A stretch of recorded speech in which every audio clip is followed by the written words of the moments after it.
বিসমিল্লাহির রহমানির রাহিম। আসসালামু আলাইকুম ওরহমতুল্লাহি ওবারাকাতুহু। প্রিয় দর্শক, আজকের পর্বে স্বাগতম। আজ ৩০ জুন ২০২৬। আমি শুরু করতে চাই একটা ছোট্ট দৃশ্য দিয়ে। কল্পনা করুন, একটা ঘর, রাত তখন ১১টা। একজন মানুষ রান্নাঘরের ছোট টেবিলে বসে কাগজের ওপর কলম দিয়ে হিসাব করছেন। বাসা ভাড়া, বাজার, ছেলের স্কুলের বেতন, বিদ্যুৎ বিল, একটার পর একটা সংখ্যা লিখছেন। তারপর সব যোগ করছেন। তারপর বেতনের অঙ্কটা লিখছেন আর তাকিয়ে থাকছেন। ফারাকটা বের হচ্ছে। মানুষটা কলম নামিয়ে রাখেন, মাথায় হাত দেন, কিছুক্ষণ চুপ করে বসে থাকেন, তারপর উঠে যান, কারণ বসে থাকলেও ফারাকটা মেটে না। এই দৃশ্যটা কোনো একটি ঘরের নয়, এটা বাংলাদেশের লাখো ঘরে, লাখো রাতে, লাখো মানুষের জীবনে ঘটে চলেছে। আজকের পর্বটা সেই মানুষদের জন্য। প্রথম পর্ব, রাষ্ট্র ও তার কর্মচারীর মধ্যে একটি ভাঙা চুক্তি। রাষ্ট্রবিজ্ঞানে একটা ধারণা আছে, সামাজিক চুক্তি। একজন নাগরিক রাষ্ট্রের কাছে তার কিছু স্বাধীনতা এবং শক্তি সমর্পণ করেন। বিনিময়ে রাষ্ট্র তাকে নিরাপত্তা, সুযোগ এবং মর্যাদাপূর্ণ জীবনের ব্যবস্থা করে। সরকারি কর্মচারীদের ক্ষেত্রে এই চুক্তিটা আরও সরাসরি। তারা রাষ্ট্রের সেবায় তাদের সময়, মেধা এবং শ্রম দেন। বিনিময়ে রাষ্ট্র তাদের একটা ন্যায্য বেতন ও মর্যাদাপূর্ণ জীবন নিশ্চিত করবে। এই প্রতিশ্রুতি তাদের সরকারি চাকরিতে টেনে এনেছে। ২০১৫ সালে অষ্টম পে স্কেল এসেছিল। সেটা যথেষ্ট ছিল না, তবুও একটা আপোস ছিল। কিন্তু এরপর ১১ বছর। এই ১১ বছরে দেশের জিডিপি বেড়েছে, মাথাপিছু আয় বেড়েছে, সরকারি প্রকল্পে লক্ষ লক্ষ কোটি টাকা খরচ হয়েছে, পদ্মা সেতু হয়েছে, মেট্রো রেল হয়েছে। কিন্তু যে মানুষগুলো প্রতিদিন অফিসে গিয়ে এই দেশটা চালিয়েছেন, তাদের বেতন থেকে গেছে আগের জায়গায়। সেই সামাজিক চুক্তি ভেঙে গেছে। নবম পে স্কেল সেই ভাঙা চুক্তিটা জোড়া লাগানোর একটা সুযোগ। রাষ্ট্র বলছে আমরা দেরি করেছি, কিন্তু ভুলিনি। প্রশ্ন হলো, এই জোড়া কতটা মজবুত হবে? দ্বিতীয় পর্ব, আজকের পরিষ্কার ছবি, নিশ্চিত, অনিশ্চিত এবং মিথ্যা। সামাজিক মাধ্যমে এই বিষয়ে এত বিভ্রান্তিকর তথ্য ছড়াচ্ছে যে অনেক কর্মচারী নিজেই জানেন না আসল অবস্থা কী। তাই প্রথমেই ৩টি বিষয় আলাদা করা দরকার, যা নিশ্চিত। অর্থমন্ত্রী আমির খসরু মাহমুদ চৌধুরী সরকারিভাবে নিশ্চিত করেছেন পে স্কেল আসছে। ২০২৬ থেকে ২৭ বাজেটে ৩৫,০০০ কোটি টাকার বিশেষ বরাদ্দ রাখা হয়েছে। ১ জুলাই থেকে কার্যকর ধরা হবে। গেজেট পড়ে আসলেও সেদিন থেকে বকেয়া মিলবে, যা এখনো নড়াচড়া করছে। গেজেট ঠিক কোনো দিন আসবে। ৩ ধাপ থেকে সরে ২ ধাপে যাওয়ার বিষয়টা সচিব কমিটি এখনো চূড়ান্ত করেনি। ইনক্রিমেন্ট ফিক্সেশনের ফর্মুলা প্রকাশিত হয়নি। ভাতাগুলো কখন বাড়বে অস্পষ্ট, যা সম্পূর্ণ মিথ্যা। সামাজিক মাধ্যমে ভাসমান গ্রেড ধরে বেতনের তালিকা, নির্দিষ্ট তারিখে গেজেট আসার ঘোষণা, পে স্কেল বাতিল ধরনের গুজব। এটুকু বুঝে এখন গভীরে যাওয়া যাক। তৃতীয় পর্ব, একটা দেশ কিভাবে ১১ বছর পার করলো ২০১৫ সাল থেকে আজ পর্যন্ত বাংলাদেশ কোনো পথে এসেছে, সেটা বুঝলে পে স্কেলের বিলম্বটা আরও স্পষ্ট হয়। ২০১৫ সালে অষ্টম পে স্কেল আসার সময় বাংলাদেশের মাথাপিছু আয় ছিল প্রায় $১,৩০০ ২০২৬ সালে সেটা $৩,০০০ ছাড়িয়ে গেছে। অর্থাৎ দেশের অর্থনীতি প্রায় ২.৫ গুণ বড় হয়েছে। এই সময়ে পদ্মা সেতু হয়েছে, মেট্রো রেল চলছে, বঙ্গবন্ধু স্যাটেলাইট মহাকাশে গেছে। দেশ স্বল্পোন্নত থেকে উন্নয়নশীল দেশে উত্তরণের পথে। কিন্তু এসব অর্জনের পেছনে যে মানুষগুলো ফাইলে সই করেছেন, মাঠে কাজ করেছেন, জনগণকে সেবা দিয়েছেন, তাদের বেতন থেকে গেছে ২০১৫ সালের একই জায়গায়। দেশ এগিয়েছে তাদের ছেড়ে। চতুর্থ পর্ব, মূল্যস্ফীতির গাণিতিক সত্য।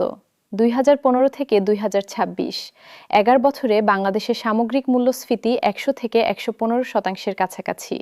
মানে ২০১৫ সালে ১০০ টাকায় যা কিনতেন, আজ তা কিনতে ২০০ থেকে ২১৫ টাকা লাগে। বার্ষিক ৫% ইনক্রিমেন্টে ১১ বছরে বেতন বেড়েছে ৫০ থেকে ৬০%। বেতন বেড়েছে ৭, জিনিসের দাম বেড়েছে ১০০। প্রকৃত ক্রয় ক্ষমতা প্রায় অর্ধেক। কিন্তু এখানে একটা আরও কঠিন হিসাব আছে। শুধু খাদ্যের দাম না, ১১ বছরে বাসা ভাড়া বেড়েছে কোথাও কোথাও দ্বিগুণেরও বেশি। সন্তানের শিক্ষা খরচ বেড়েছে ৩ গুণ, চিকিৎসা খরচ বেড়েছে বহুগুণ। একটা সরকারি কর্মচারী পরিবারের মাসিক সংসার খরচের সবচেয়ে বড় ৩টি খাত হলো বাসা ভাড়া, বাজার এবং শিক্ষা। এই ৩টি খাতেই মূল্যস্ফীতি গড়ের চেয়ে বেশি। অর্থাৎ যারা সবচেয়ে বেশি মূল্যস্ফীতির কষ্টে, তারা হলেন সরকারি কর্মচারী পরিবারগুলো। পঞ্চম পর্ব, সন্তানের চোখে বাবা মা, যে গল্প কেউ বলে না, আজ একটু ভিন্ন কোণ থেকে দেখব। সরকারি কর্মচারীর সন্তানের চোখ থেকে। একটা বাচ্চা বড় হচ্ছে, বন্ধুর বাসায় গেলে দেখে বড় টেলিভিশন, নতুন খেলনা, ভালো খাবার। তার বাসায় এগুলো নেই। সে বুঝতে পারে না কেন, একটু বড় হলে বোঝে। বাবা সরকারি চাকরি করেন, বেতন কম। স্কুলে বন্ধুরা কোচিংয়ে যায়, সে যেতে পারে না। ঈদে নতুন জামা হয় একটাই, বন্ধুদের কয়েকটা। বেড়াতে যাওয়া হয় না। এই বঞ্চনাগুলো ছোটবেলায় হয়তো বোঝে না, কিন্তু বড় হয়ে বোঝে। আর তখন একটা সিদ্ধান্ত নেয়, বাবার মতো সরকারি চাকরি করব না। এই সিদ্ধান্তটাই মেধার পলায়নের একটা কারণ। পরবর্তী প্রজন্ম সরকারি চাকরিকে গরিবের চাকরি মনে করতে শুরু করে। আর যখন মেধাবীরা রাষ্ট্রের কাজে না আসেন, তখন রাষ্ট্রের সেবার মান কমে। আর রাষ্ট্রের সেবার মান কমলে ক্ষতি হয় সেই সাধারণ মানুষেরই, যারা সরকারি হাসপাতালে যান, সরকারি স্কুলে পড়েন। একটা বৃত্তাকার ধ্বংস। নবম পে স্কেল এই বৃত্তটা ভাঙার একটা সুযোগ। ষষ্ঠ পর্ব, 5টি মানুষের গল্প, 5টি জীবন, একটিই কষ্ট। হাসিনা বেগম নীলফামারী ভোর 5:30টায় উঠে প্রতিদিন 3.5 কিলোমিটার হেঁটে স্কুলে যান। বয়স 42, চাকরির বয়স 13। মূল বেতন 13,000, সব মিলিয়ে 22 থেকে 23,000। একদিন তার বড় মেয়ে জিজ্ঞেস করেছিল, মা, তুমি বৃষ্টিতে ভিজে ভিজে যাও কেন? রিকশায় যাও না কেন? হাসিনা বেগম সেদিন কিছু বলেননি, কারণ সত্যিটা বলা কঠিন ছিল। সেই মেয়ে এবার এসএসসি পাশ করেছে, ভালো কলেজে পড়তে চায়। মা চান মেয়ে পড়ুক, কিন্তু ভালো কলেজের ভর্তির খরচ, প্রতি মাসের কোচিং, এই টাকা নেই। রাতে মেয়ে ঘুমালে হাসিনা বেগম জেগে থাকেন, হিসাব করেন, পথ বের হয় না। করিম মিয়া, কিশোরগঞ্জ, 20 বছর ধরে উপজেলা স্বাস্থ্যকর্মী। বর্ষায় হাঁটু পানিতে হেঁটে গ্রামে যান। ডেঙ্গুর মৌসুমে টানা 3 রাত ঘরে ফেরেন না। তার বড় ছেলে বিজ্ঞান বিভাগে পড়ে। ছেলের স্বপ্ন মেডিকেলে পড়া, ডাক্তার হওয়া। ছেলে জানে না বাবার মনে কি চলছে। বেসরকারি মেডিকেলের ভর্তি খরচ 5 থেকে 7 লাখ টাকা। সরকারি মেডিকেলে ভর্তির প্রতিযোগিতা এত কঠিন যে হাজারে একজন পায়। কারিম মিয়া রোজ ছেলেকে দেখেন, ছেলে পড়ছে, স্বপ্ন দেখছে, আর বাবার বুকে একটা পাথর জমছে, এই স্বপ্নটা পূরণ করার সামর্থ্য তার নেই। নাজমা খাম, সিলেট 5 বছর আগে স্বামী মারা গেছেন। একা 2 সন্তানকে মানুষ করছেন। অফিস সহকারী হিসেবে 22 বছরের চাকরি। মূল বেতন 15,000, সব মিলিয়ে 25,000। বড় ছেলে বিশ্ববিদ্যালয়ে পড়ে। প্রতি মাসে 5,000 পাঠাতে হয়। ছোট মেয়ে স্কুলে। নাজমার কোনো সঞ্চয় নেই। অসুস্থ হলে চিকিৎসার টাকা কোথা থেকে আসবে ভাবলেই ভয় লাগে। কিন্তু ভয়কে ঢেকে রাখেন, কারণ ভেঙে পড়ার বিলাসিতা তার নেই। শফিকুল হক, রাজশাহী, পুলিশ কনস্টেবল, 8 বছরের চাকরি। ঈদের দিনে ডিউটি করেন, মাঝরাতে বের হন। মানুষের নিরাপত্তার জন্য নিজের নিরাপত্তার কথা ভাবেন না। মূল বেতন 11,000, সব মিলিয়ে 20,000। বৃদ্ধ মা, স্ত্রী, 2 সন্তান নিয়ে সংসার। শফিকুলের একটা কথা মনে থাকে, মানুষ আমাকে দেখে রাস্তা ছেড়ে দেয়, কিন্তু মাস শেষে আমি নিজেই পথ খুঁজে পাই না। রহিমা বেগম, ময়মনসিংহ, 70 বছর বয়স। 30 বছর নার্স ছিলেন। অসংখ্য শিশুর জন্মের সময় পাশে ছিলেন, অসংখ্য মানুষের মৃত্যুর সময়ও। 2017 সালে অবসর নিয়েছেন। মাসে পেনশন 14,000 টাকা, ওষুধ 5,000, বাকি 9,000-এ চলেন, ছেলে সাহায্য করে। কিন্তু এই বয়সে সন্তানের কাছে হাত পাততে হচ্ছে। এই কষ্টটা টাকার কষ্টের চেয়ে বড়। সারা জীবন নিজে দিয়েছেন, শেষ বয়সে নিতে হচ্ছে। এই 5টি গল্প আলাদা মানুষের, আলাদা জেলার, আলাদা পেশার, কিন্তু একই কষ্টের। নবম পে স্কেল এই প্রতিটি ঘরে কিছুটা হলেও স্বস্তি আনতে পারে। শর্ত একটাই, সঠিক সময়ে, সঠিকভাবে। সপ্তম পর্ব, সংখ্যার ভেতরে লুকানো সত্য। বেতন কমিশনের সুপারিশ অনুযায়ী 20 গ্রেডে মূল বেতন 8,250 থেকে প্রায় 20,000-এ উঠবে, 140% বৃদ্ধি। প্রথম গ্রেডে 78,000 থেকে 1,60,000, 105% বৃদ্ধি। নিচে বেশি উপরে কম, এটা প্রগতিশীল কাঠামোর নিদর্শন। কিন্তু এখানে একটা সৎ প্রশ্ন করা দরকার। 20,000 টাকা শুনতে বড় মনে হয়, কিন্তু ঢাকায় আজ একটা পরিবার 20,000-এ চলে। বাসা ভাড়া 12,000 হলে বাকি থাকে মাত্র 8,000। তাহলে এই পে স্কেল কি সমস্যা পুরোপুরি সমাধান করবে? সৎ উত্তর হলো না, পুরোপুরি না।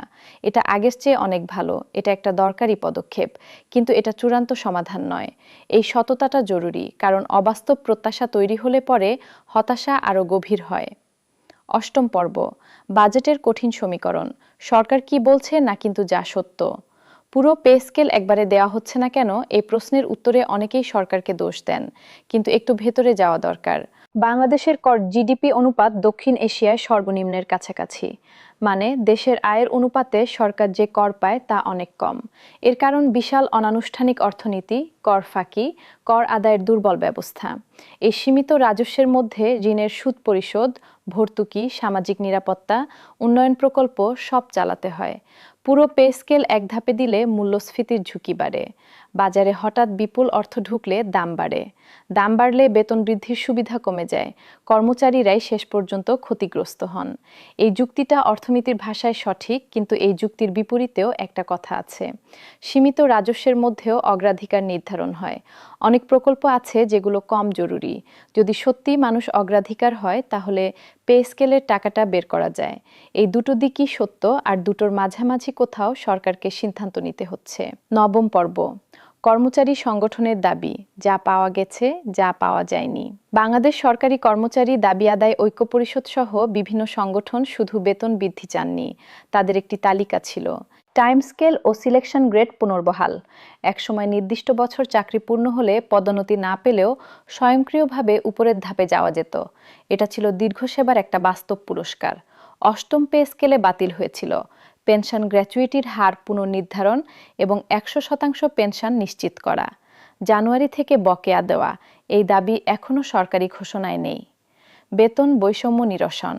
একই গ্রেডে দীর্ঘ অভিজ্ঞতার সঙ্গে নতুন যোগদানকারীর বেতনের পার্থক্য অনেক ক্ষেত্রে নগণ্য। এই সমস্যা দূর করার দাবি। এই দাবিগুলোর কোনটা গেজেটে আসবে, কোনটা আসবে না, সেটা জানার জন্য অপেক্ষা করতে হবে। দশম পর্ব, পে ফিক্সেশন। বিস্তারিত জানুন, বিভ্রান্তি এড়ান। গেজেট আসার পর যে বিষয়টা নিয়ে সবচেয়ে বেশি বিভ্রান্তি হবে সেটা হলো পে ফিক্সেশন। পে ফিক্সেশন মানে পুরনো কাঠামো থেকে নতুন কাঠামোতে আপনার বেতন নির্ধারণের প্রক্রিয়া। এটা স্বয়ংক্রিয় নয়, একটা নির্দিষ্ট প্রক্রিয়া অনুসরণ করতে হয়। সাধারণত দুটো পদ্ধতিতে হয়।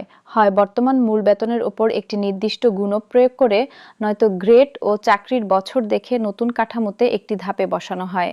যিনি বেশি বছর চাকরি করেছেন তিনি নতুন কাঠামোতে উঁচু ধাপ থেকে শুরু করবেন। এখনই করবেন। সার্ভিস বুক হালনাগাদ আছে কিনা নিশ্চিত করুন। গ্রেড, মূল বেতন ও যোগদানের তারিখ সম্পর্কে পরিষ্কার থাকুন। গেজেটের পরে করবেন। দপ্তরের হিসাব বিভাগের নির্দেশনা অনুসরণ করুন। সরকারি হিসাব ব্যবস্থাপনা সিস্টেমে প্রক্রিয়া সম্পন্ন করুন। যা করবেন না, পে ফিক্সেশনের জন্য কাউকে টাকা দেবেন না। সামাজিক মাধ্যমের তালিকা দেখে নিজেই হিসাব করে উত্তেজিত হবেন না। গেজেটের আগে সব অনুমান মাত্র। একাদশ পর্ব, দুর্নীতির শিকড়ে যে কথা বলতে সাহস লাগে। বাংলাদেশে দুর্নীতি নিয়ে অনেক বক্তৃতা হয়, কিন্তু একটা মূল কারণ নিয়ে খুব কম আলোচনা হয়। একজন সরকারি কর্মচারী 20,000 টাকা বেতন পান, তার সংসার চলে না। এই অবস্থায় কেউ যদি একটু সুবিধা নেওয়ার সুযোগ দেয়, তখন সেই মানুষের সামনে একটা দ্বন্দ্ব তৈরি হয়। বিবেক বনাম বাস্তবতা। বিবেক বলে না, বাস্তবতা বলে। কিন্তু এটা ব্যক্তির দুর্বলতা, হ্যাঁ, কিন্তু এটা শুধু ব্যক্তির সমস্যা নয়। একটা সিস্টেম যখন মানুষকে এই দ্বন্দ্বে ফেলে, তখন সেই সিস্টেমেরও দায় আছে। পৃথিবীর যে দেশগুলোতে দুর্নীতি সবচেয়ে কম, ডেনমার্ক, সিঙ্গাপুর, নিউজিল্যান্ড, সেখানে সরকারি বেতন সম্মানজনক। কর্মচারীরা জানেন এই চাকরি হারালে এই বেতন আর পাবেন না। ঝুঁকি নেওয়ার সুযোগ কম। নবম পে স্কেল একটা বাধা তৈরি করবে। আর্থিক চাপ কমলে বিকল্প পথের প্রলোভন কমে। এটাই দুর্নীতির বিরুদ্ধে সবচেয়ে টেকসই লড়াইয়ের একটা হাতিয়ার। দ্বাদশ পর্ব, পেনশনভোগীদের নীরব পৃথিবী। 9 লাখের বেশি মানুষ, তারা রাস্তায় আন্দোলন করতে পারেন না, সামাজিক মাধ্যমে পোস্ট করতে পারেন না, তারা শুধু অপেক্ষা করেন। এই মানুষগুলো তাদের সেরা বছরগুলো রাষ্ট্রের সেবায় দিয়েছেন। এখন বৃদ্ধ বয়সে ওষুধের টাকা মেটানো কঠিন হয়ে যাচ্ছে। আলোচনায় আছে 20,000 টাকার নিচে পেনশন পাওয়া ব্যক্তিদের পেনশন প্রায় দ্বিগুণ করার প্রস্তাব বিবেচনায় আছে। এটা যদি সত্যি হয়, এটাই হবে নবম পে স্কেলের সবচেয়ে মানবিক সিদ্ধান্ত। রাষ্ট্রের পরিচয় অনেকটা নির্ধারিত হয় সে তার বৃদ্ধ দুর্বল মানুষদের সঙ্গে কেমন ব্যবহার করে তা দিয়ে। ত্রয়োদশ পর্ব, মেধার পলায়ন রাষ্ট্রের দীর্ঘমেয়াদী মূল্য। প্রতি বছর বাংলাদেশের সেরা মেধাগুলো দেশ ছাড়ছেন, এটা সবাই জানেন। কিন্তু আরেকটা পলায়ন হচ্ছে যেটা নিয়ে কম কথা হয়। বুয়েট বা ঢাকা বিশ্ববিদ্যালয়ের সেরা ছাত্র বিসিএস না দিয়ে মাল্টিন্যাশনালে যাচ্ছেন। ঢাকা মেডিকেলের মেধাবী ডাক্তার সরকারি হাসপাতাল ছেড়ে প্রাইভেট ক্লিনিকে যাচ্ছেন। পাবলিক বিশ্ববিদ্যালয়ের মেধাবী শিক্ষক বিদেশের বিশ্ববিদ্যালয়ে চলে যাচ্ছেন। এই মেধা পলায়নের একটা বড় কারণ বেতনের অসামঞ্জস্য। ফলাফল, গ্রামের সরকারি হাসপাতালে ডাক্তার নেই, সরকারি স্কুলে মেধাবী শিক্ষক নেই, প্রশাসনের সেরা মানুষেরা নেই। আর যারা নেই তাদের সেবা পাচ্ছেন না সেই মানুষেরাই, যারা বেসরকারি বিকল্প নিতে পারেন না। নতুন পে স্কেল যদি সরকারি চাকরিকে আকর্ষণীয় করতে পারে, এই চক্রটা ভাঙতে পারে। এটাই দীর্ঘমেয়াদী বিনিয়োগ। গেজেট আসা মাত্রই আমরা সব তথ্য নিয়ে আপনাদের কাছে আসব। চ্যানেলে সাবস্ক্রাইব করুন, বেলটি প্রেস করে রাখুন। এই ভিডিওটি আপনার চেনা সকল সরকারি কর্মচারীর সঙ্গে শেয়ার করুন, কারণ সঠিক তথ্য পাওয়াটাও তাদের অধিকার। ধন্যবাদ। আল্লাহ হাফেজ।